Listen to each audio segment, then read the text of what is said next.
Assalamualaikum warahmatullahi wabarakatuh. Alhamdulillahirabbil alamin. Puji syukur kita panjatkan kehadirat Allah Subhanahu wa taala atas limpahan rahmatnya kita masih bisa diberikan kesehatan. Kemudian sholawat dan salam kita haturkan kepada junjungan kita Nabi besar Muhammad Sallallahu Alaihi Wasallam.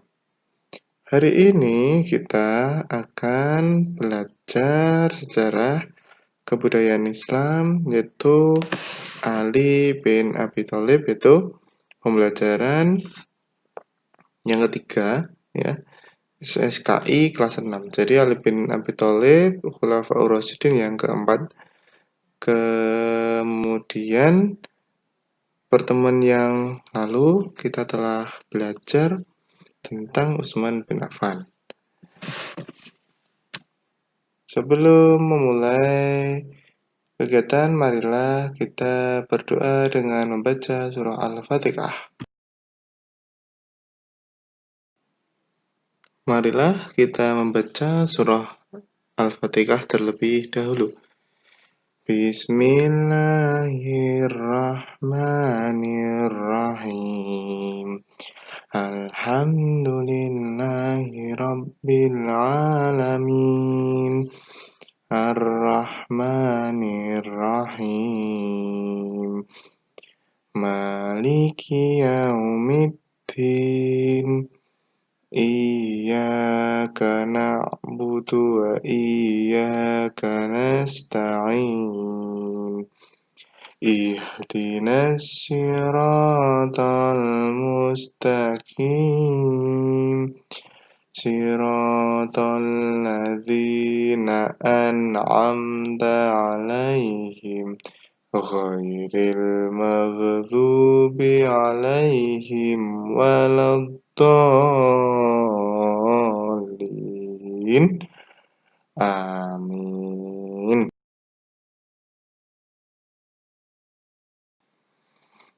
Allahumma inni as'aluka ilman nafi'a wa rizqan thayyiba wa amalan mutaqabbala.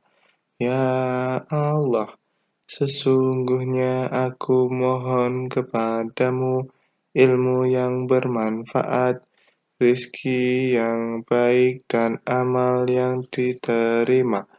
Amin. Semoga dengan membaca berdoa Al-Fatihah dan doa kita mendapatkan kefahaman ilmu dari Allah Subhanahu wa taala. Amin ya rabbal alamin. Lanjut kita ke materi, yaitu Ali bin Abi Thalib.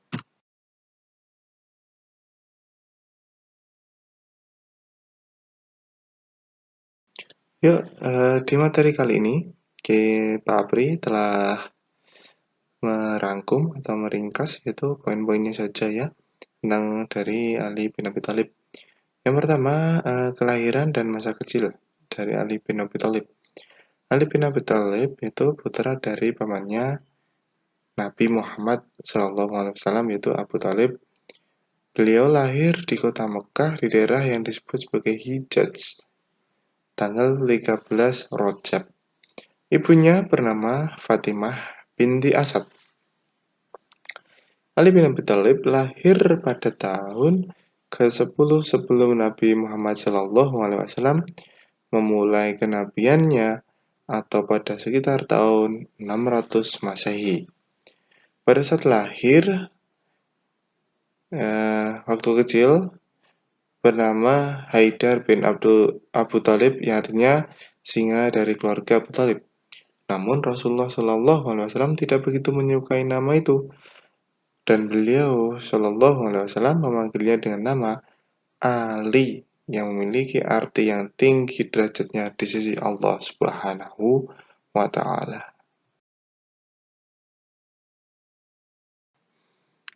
Lanjut selanjutnya, yaitu masuk Islamnya Ali bin Abi Thalib. Jadi Ali bin Abi Thalib itu ketika masih kecil, dia diasuh oleh Nabi Muhammad SAW. Jadi sejak usia 6 tahun, Ali bin Abi Thalib diasuh oleh Nabi Muhammad SAW hingga ia dewasa dan Rasul mengajarkannya banyak hal. Kemudian Ali bin Abi Thalib juga merupakan orang yang pertama masuk Islam sebelum sahabat-sahabat lainnya. Ia mengakui kenabian Muhammad SAW saat usianya masih kecil atau sekitar 9 tahun. Meskipun masih kecil, Ali sudah mengenal Islam dengan baik dan beberapa kalangan ulama menyebutnya sebagai orang kedua yang masuk Islam setelah Khadijah radhiyallahu anha. Jadi, Ali bin Abi Thalib sudah diceritakan tadi yaitu dia oleh Nabi Muhammad sejak kecil.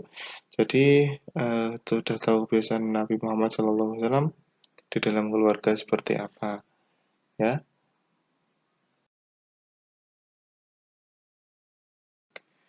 Kemudian itu masa remaja dan dewasa. Masa remaja Ali bin Abi Thalib dihabiskan bersama Rasulullah SAW dan dalam menimba ilmu dalam Islam. Sejak Ali bin Abi Thalib masih muda, ia banyak melakukan hal-hal bersama Rasulullah SAW termasuk mengikuti perang untuk membela agama Islam. Ketika Ali bin Abi Thalib menjadi dewasa, ia dinikahkan dengan putri Rasulullah SAW, yaitu siapa yang bernama Fatimah Zahra. Dan kemudian mereka memiliki 4 orang anak dari pernikahannya, yakni Hasan Hussein, Zainab, dan Ummu Kulthum. Di Ali bin Abi Thalib ini kemudian dihadiahi pedang atau mendapat amanah pedang, yaitu yang bernama Zulfaqar. Diwariskan pedang tersebut karena telah menikahi Fatimah, kemudian dapat amanah pedang tersebut dari Rasulullah SAW. Ketika dia menikah, yaitu Nabi Muhammad SAW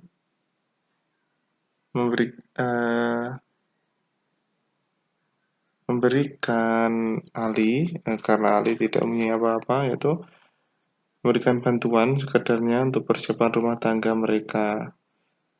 Ali bin Abi Thalib kemudian menjual baju besi seharga 500 dirham atau kira-kira ya 10 gram emas sebagai mas kawin.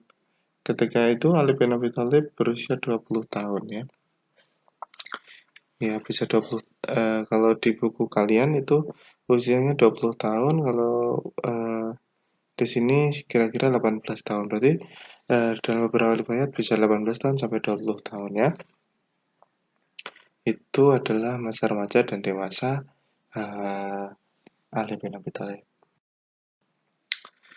Keberanian Ali bin Abi Thalib, ya. Ini adalah satu kisah yang sudah sangat terkenal, ya. Ketika Ali bin Abi Thalib menjadi fida atau tebusan bagi Nabi Muhammad SAW ketika Nabi akan hijrah ke Madinah. Ya, pada malam itu sekelompok kaum Quraisy ingin membunuh Nabi Muhammad SAW atau mencelakai beliau. Jadi Ali bin Abi Thalib menggantikan Nabi Muhammad SAW pada malam harinya untuk tidur di ranjang menggantikan Nabi Muhammad SAW dan mengira Nabi Muhammad masih tertidur di ranjangnya. Ketika para kaum Quraisy masuk, ternyata yang didapati yaitu Ali. Itu kisahnya yang sudah sangat terkenal, ya. Kemudian Ali juga keberaniannya sudah teruji ketika apa? Ketika menjadi panglima perang. Di antaranya adalah ikut perang Badar, perang Khandaq, perang Khaybar, dan perang lainnya kecuali perang Tabuk. Karena saat terjadinya perang Tabuk, Ali sedang menghentikan posisi Rasulullah untuk menjaga kota Madinah Al-Munawwarah dari serangan musuh. Kita juga mengetahui bahwa Ali bin Abi Thalib berhasil menghancurkan benteng Khaybar pada perang Khaybar dan juga membunuh musuh termasuk Ammar bin Abdi Wud pada perang Khandaq. Lanjut, kita akan belajar yaitu masa kekhalifahan Ali bin Abi Thalib. Ketika Utsman bin Affan wafat, kemudian dibunuh, itu Ali diangkat sebagai khalifah pada tanggal 25 Dzulhijjah 33 Hijriah. Ya. Kemudian beberapa hal yang dilakukan Ali saat masa pemerintahannya yang berlangsung selama 5 tahun, yakni antara tahun 656 sampai 661 Masehi antara lain. Yang pertama itu menghapus nepotisme yang kala itu banyak terjadi dalam lingkungan pemerintahan. Kemudian mengganti pejabat atau gubernur yang berkuasa kala kepemimpinan Utsman bin Affan dan menunjuk pejabat baru untuk menggantikannya. Kemudian yang ketiga, memberikan tunjangan pada kaum muslimin yang diambil dari Baitul Mal. Yang keempat, mengatur urusan pemerintahan. Itu yang kelima, menarik kembali semua tanah yang telah dihibahkan oleh Utsman bin Affan kepada keluarganya. Yang keenam, meninggalkan kota Madinah dan menjadikan kota Kufah sebagai pusat pemerintahan. Jadi, pada waktu itu Ali bin Abi Thalib melakukan pemindahan pusat pemerintahan dari Madinah ke Kufah pada waktu itu ya. Kemudian ini sudah selesai belajarnya sampai sini ya, masa kekhalifahan. Untuk tugasnya yaitu yang pertama, jelaskan maksud Ali bin Abi Thalib menjadi fidak bagi Nabi Muhammad SAW. Yang kedua, apa alasan Nabi Muhammad SAW memilih Ali bin Abi Thalib sebagai suami Fatimah? Yang ketiga, apa nama pedang Nabi yang diwariskan pada Ali bin Abi Thalib? Yang keempat, siapa nama kecil Ali bin Abi Thalib? Dan yang terakhir, apa saja kebijakan Ali bin Abi Thalib setelah diangkat menjadi khalifah? Begitu saja ya. Terima kasih atas atensinya. Kemudian jangan lupa like, comment, subscribe channel ini. Ya, terima kasih. Assalamualaikum warahmatullahi wabarakatuh.